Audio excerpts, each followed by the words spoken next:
las banderas, la esperanza, la alegría, las sonrisas, los abrazos. Chile acaba de elegir a José Antonio Kast como presidente, un líder de derecha sólido. Y ese resultado no es un accidente, es más bien parte de un patrón. La pregunta, ¿acaso estamos ante un cambio político profundo en América Latina?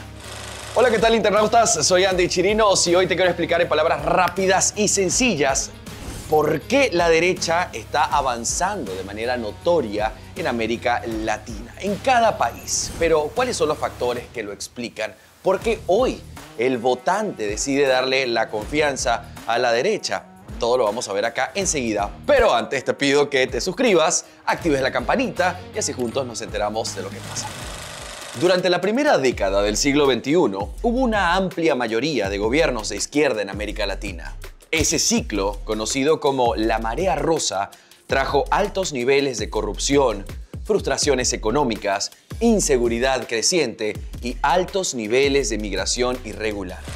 Con el pasar de los años, los ciudadanos, el ciudadano de a pie, se empezó a dar cuenta que estos gobiernos no cumplían con las promesas. Y esto, por supuesto, abre un espacio político a las derechas o a las centros derechas. Y quiero que juntos miremos cada caso. En Argentina, el outsider Javier Milei fue la cara más visible de ese giro.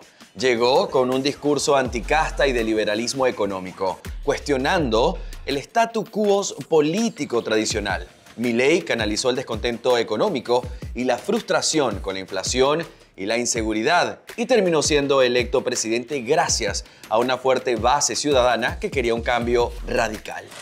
Su movimiento, La Libertad Avanza, logró captar la atención del votante joven, ese que antes le pertenecía a las izquierdas, y sin miedo a equivocarme, la voz del presidente Javier Milei influye en la agenda, la rockstar latinoamericana que llega al otro lado del mundo. Pero miremos más casos. ¿Qué pasa en Chile? El triunfo de José Antonio Kast, con más del 58% de los votos, representa una vuelta significativa a la derecha luego de años de gobiernos progresistas. Kast consolidó una agenda basada en orden y economía promercado, pero sobre todo haciendo énfasis en el control migratorio, una crisis que comparte con Perú por el tráfico de miles de venezolanos, en su mayoría criminales que no pudieron ingresar a la Argentina. Quiero decirles que solo llegamos al punto de partida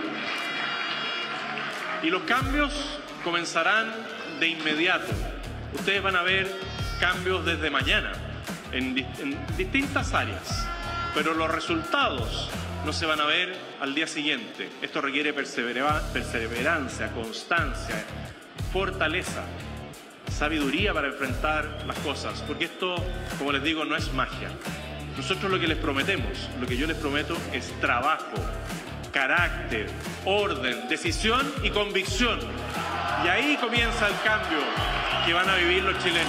El caso de José Antonio Kast no es un éxito a la interna chilena, sino más bien como una especie de termómetro político a nivel regional que abre, por supuesto, la mirada a unas prácticas políticas más bien pragmáticas, más conservadoras. De hecho, el presidente de los Estados Unidos, Donald Trump, se ha hecho con elogios sobre el triunfo de José Antonio Kast. Pero esto es un tema al que vamos a hablar adelante, más adelante. Lo que quiero que ahora revisemos es Perú, porque allí las razones son distintas.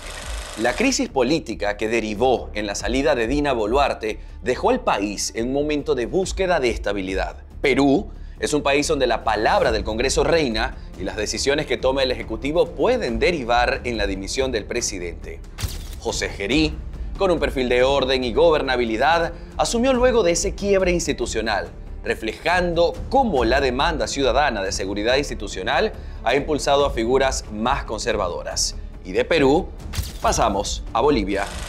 En 2025 se ha vivido un hecho histórico en Bolivia. Después de 2 largas décadas con la hegemonía socialista, Rodrigo Paz, candidato político de centro derecha, logra romper con esa continuidad. Es decir, que los votantes optaron por un cambio de dirección política en medio de una crisis económica, social, de falta de credibilidad a las instituciones, por supuesto debilitando a la eterna izquierda.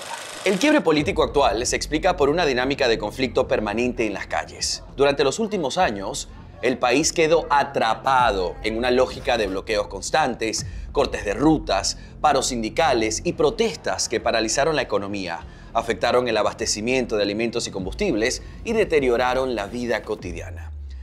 Este no es un problema ideológico porque sabemos los bolivianos que la ideología no da de comer. Lo que da de comer es el derecho al trabajo, lo que da de comer es instituciones fuertes, lo que da de comer es seguridad jurídica, el respeto a la propiedad privada, lo que da de comer es tener certidumbre en tu futuro. A ese escenario se sumó una pelea feroz dentro del propio oficialismo. La disputa entre Evo Morales y Luis Arce terminó de fracturar el partido MAS. Morales buscaba volver al poder pese a los límites constitucionales y presionó desde las bases sindicales y territoriales. Arce, en cambio, intentó sostener su gobierno y despegarse de la figura de su ex jefe. Otro tema que quiero tocar, y es que este es una moneda corriente en cada país de América Latina, estoy hablando de la inseguridad, pero en la mitad del mundo es mucho más notorio.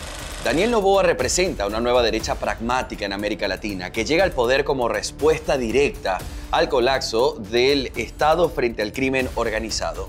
En Ecuador, su ascenso se explica por una crisis de seguridad sin precedentes.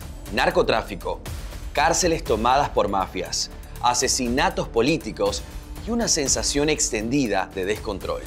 Daniel Noboa logró capitalizar ese miedo social con un mensaje muy claro: orden, mano dura y recuperación del Estado.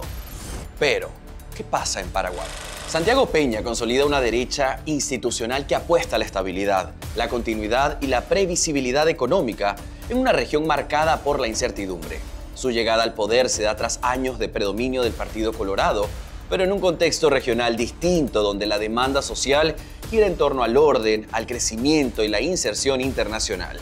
Peña, con perfil técnico y formación económica, se presenta como un presidente alineado con el sector privado, defensor de la inversión extranjera y de una relación estrecha con los Estados Unidos. En Centroamérica también se percibe el giro. Las elecciones en Honduras 2025 han mostrado una fuerte contienda entre la derecha y opciones de centro-izquierda con apoyo claro de grupos conservadores y hacia influencia de figuras como Donald Trump, quien ha respaldado públicamente al candidato Nasser Rías Fura. Aunque aún no hay un resultado definitivo, el escenario refleja un ambiente favorable para líderes de derecha, ya que la contienda dejó de lado las ideas socialistas. El giro a la derecha en América Latina no es casualidad. Hay un importante papel que juegan los Estados Unidos en este movimiento. Con la presencia activa del presidente Donald Trump, la Casa Blanca ha logrado promover agendas en el resto de países. Estamos hablando de agendas económicas, control migratorio, cooperación con países de derecha. La victoria de líderes alineados con él ha sido recibida con optimismo, ya que ve en varios gobiernos aliados naturales para enfrentar desafíos regionales como la migración irregular, el crimen organizado y la caída de la dictadura de Nicolás Maduro, uno de los actores principales del narcotráfico en la región. Con estos resultados, el mapa político de la región muestra un avance significativo de la derecha desde el Pacífico hacia el Atlántico, rodeando hacia países como Venezuela, Colombia, Brasil y Uruguay, que aún abrazan las ideas socialistas que hundieron a los otros países. Entonces, ¿por qué se da este avance tan notorio de la derecha en América Latina? La región, sin duda alguna, está redistribuyendo sus prioridades: crecimiento económico, control migratorio, apuesta a la inversión extranjera y, sin duda alguna, una relación mucho más estrecha con los Estados Unidos de América.